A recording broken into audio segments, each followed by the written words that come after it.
It had already been a week of vacation, currently evening, the air cooling down from yet another hot day.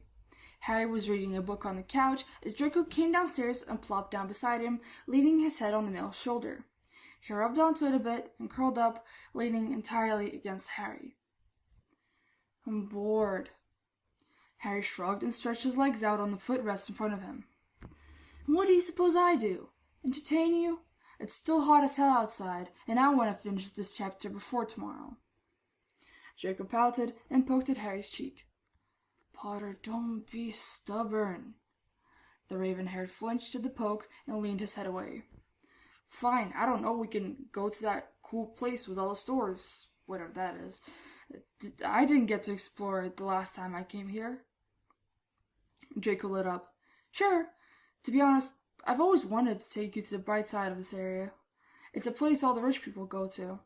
It's basically a large shopping center, and it has all the best quality items. You know, school items too. Although they're very expensive, we can still look around, or maybe we can buy a few things if we really like them." Harry looked up at the ceiling as if considering things for a second. He then got up and tossed his books aside on the couch, going to slip some shoes on. Draco looked a bit excited and also got ready quickly, the two of them soon leaving the manor. "Why'd you suddenly change your mind, huh?" "I mean, sounds better than sitting inside, no?" Draco nodded, sighing. "But careful, some people really think much of themselves. They take everything to the max and do as much as possible to show others they're better. So don't be surprised if someone suddenly starts degrading you for your clothing and stuff. Let's be honest here, your clothes look pretty damn cheap compared to what some of the people in that area are accustomed to wearing." Draco looked Harry from top to bottom, clicking his tongue. Harry had knee-long shorts on and a t-shirt with the name of the best Quidditch player on the back. His hair was messy, and the shoes weren't the newest. Not to mention his shoelaces were untied, and looked like a dog had chewed them up. "And one of the people degrading me will be you?" Harry scoffed at him, looking at his own clothes as he didn't find anything wrong with what he was wearing. But just to be sure, he stopped to tie his laces. Draco shook his head, a smirk on his face. "That won't help it, Harry." That's it, the team was pissed. "Well, what about you? You look like some muggle college kid with that plain t-shirt and those cargo ripped jeans. Won't the rich folk give you glares too?" Draco laughed at that, nodding. "I suppose you're right. Should have worn something more presentable. But most people there know I'm from the Malfoy family. It's obvious by the looks." He smirked, keeping his head up high and proud as if to show off his facial features. Harry pursed his lips, letting out a long sigh, but not saying anything. Not in the mood to strike an argument. The two walked around, admiring their surroundings, until the mansion slowly started turning into cafes, and the cafes into stores until they reached the big center. There was a huge fountain, the water in which seemed to be rainbow. Harry came closer to get a better look, staring at the liquid. It was thick like punch, and the colors. It's not like the liquid was dyed in different colors, but it seemed like it. Yet it wasn't. Depending on where you looked from, red would be in a different place, so would be purple, etc. It's like the rainbow was inside every single drop that leaked down the fountain, designed like a layered wedding cake. "Beautiful, ain't it?" Draco said, walking up behind Harry. Harry nodded, staring at the fountain with wide eyes. "What's in it? It's so colorful." He laughed, looking at the water from different angles. Draco chuckled, looking over at the fountain. "It's different for everyone. It changes based on mood. If you're angry, it changes to the dark colors that appeal to you most, and if you're happy, the colors will be bright and beautiful. If you're excited, it's mostly rainbow, but one color usually dominates." Harry tilted his head, looking closer at the colors. "Nah, mate, I don't think so. They're all the same for me. Or, well..." He walked around the fountain and came back to Draco. "Green's a bit more dominating." Draco smiled at that a bit and nodded. "Nervous then, are you?" Harry shrugged his shoulders and looked around the mall. "I suppose, yeah, but that's your fault." The blonde rolled his eyes and then fixed his attention on a stylish watch on display. It was of a high-end brand, good quality, and the price tag was enticing, but also robbing of allowance. Draco walked over to the glass and stared at the gorgeous watch in its velvet-lined box. Harry didn't even stop to look at what Draco wanted as he walked by, pulling him into the store. If you're gonna check something out, appreciate the whole store, but don't go stealing stuff. The exit barrier will burn and scar you if you do. Draco flinched. The hell would I do that for? He picked one up very delicately to not leave any fingerprints and tried it on. The shopkeeper was staring at him the whole time, but he knew it was for safety measures. He smiled up at him elegantly and then put the watch back, going to look around the store. When he made a full circle and came back around to the fancy item, he was already one step away from taking his wallet out when he heard a gentle tinkle and chime behind him. He turned around to see Harry, very gently holding an intricate, colorful music box that looked like a mini record player, with the mini record actually turning when the music played.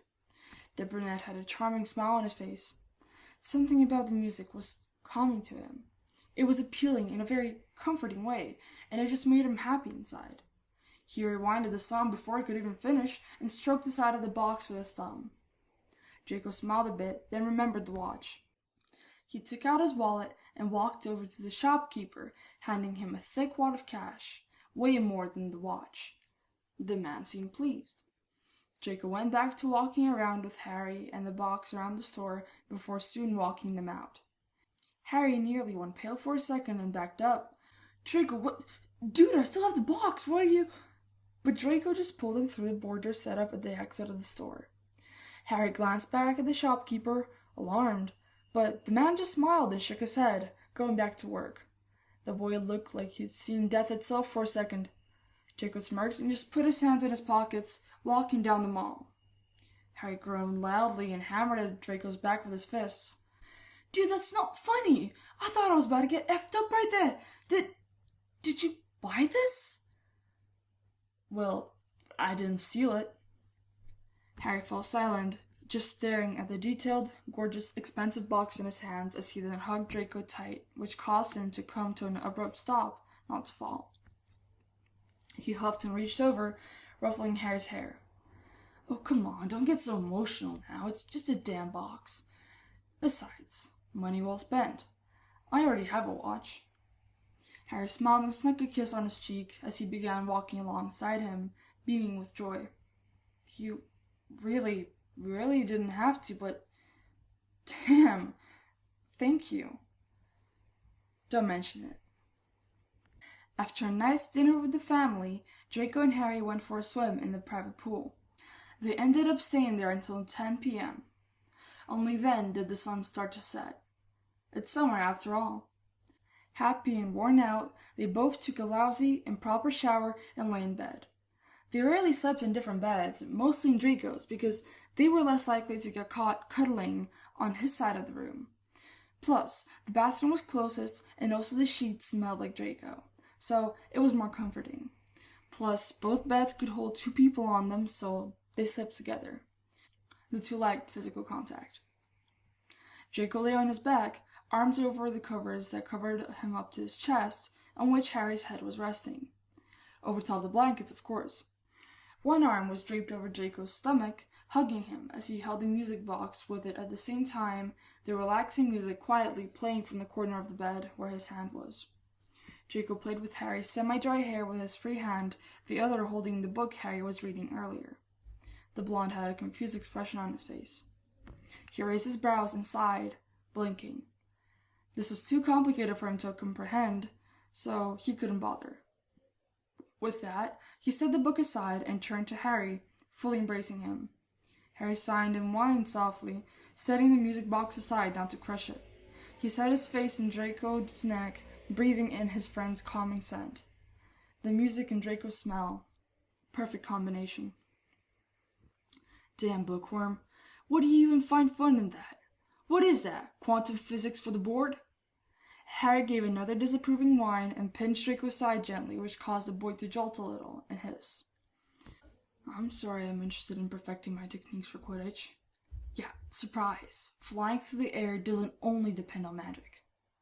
Draco chuckled softly with a smile and closed his eyes, kissing Harry's temple. Come on, I'm just messing with you. I guess I'm just into fiction more. Gosh, you're adorable when you're annoyed. I'm not. R2. Now hush.